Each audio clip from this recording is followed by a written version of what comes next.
مردی از همسرش پرسید که نمازت را خوانده ای؟ همسرش گفت نه نخواندم.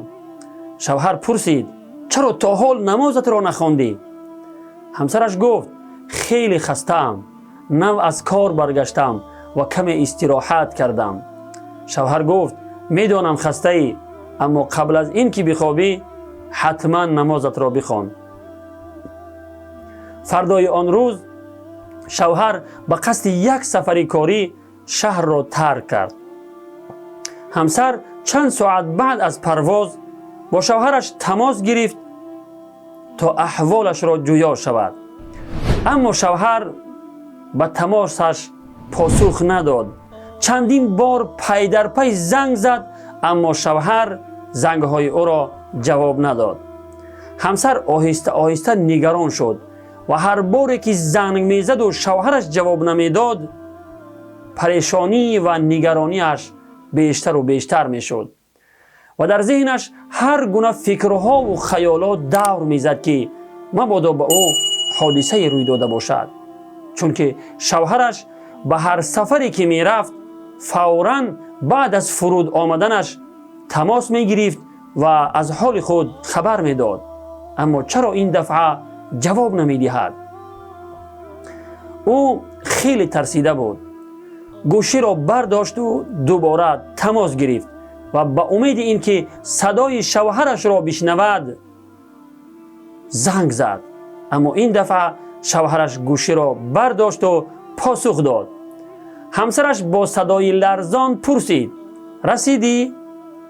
شوهرش جواب داد بله الحمدلله به سلامت رسیدم. همسر پرسید چی وقت رسیدی؟ شوهر گفت 4 ساعت قبل رسیدم.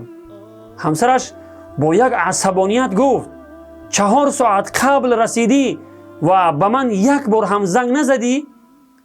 شوهر با یک آرامیش و شکسته حالی گفت خیلی خسته بودم و کمی استراحت کردم.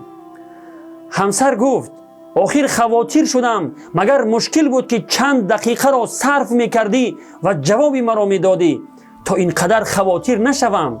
مگر من برایت مهم نیستم؟ شوهر گفت چرا این طور میگویی عزیزم، تو برایم خیلی مهم هستی. همسر گفت مگر صدای زنگ را نمیشنیدی؟ شوهر گفت میشنیدم. زن گفت پس چرا پاسخ نمیدادی؟ شوهر گفت دیروز تو هم به زنگ پروردگار پاسخ ندادی. به یاد داری که تماس پروردگار یعنی اذان را به پاسخ گذاشتی؟ سبحان الله.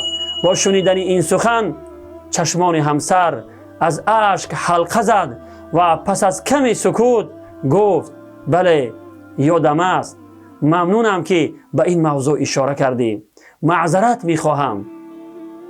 شوهر گفت نه عزیزم، از من معذرت خواهی مکن، برو از پروردگار طلب مغفرت و آمرزش کن.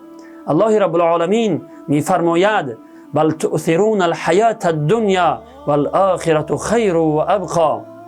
شما دنیا را ترجیح میدهید، دنیا را اختیار میکنید، در حالی که آخرت بهتر و پایدارتر است. صدق الله العظیم. واقعا چنین رفتار زیبا از شوهران قابل ستایش است. این قصه برای همه ما و شما عبرت است که اطرافیانمان را، خصوصا همسر و فرزندانمان را با ترفند زیبا و رفتار نیکو به سوی نماز و دیگر کارهای خوب انسانی راهنمایی کنیم.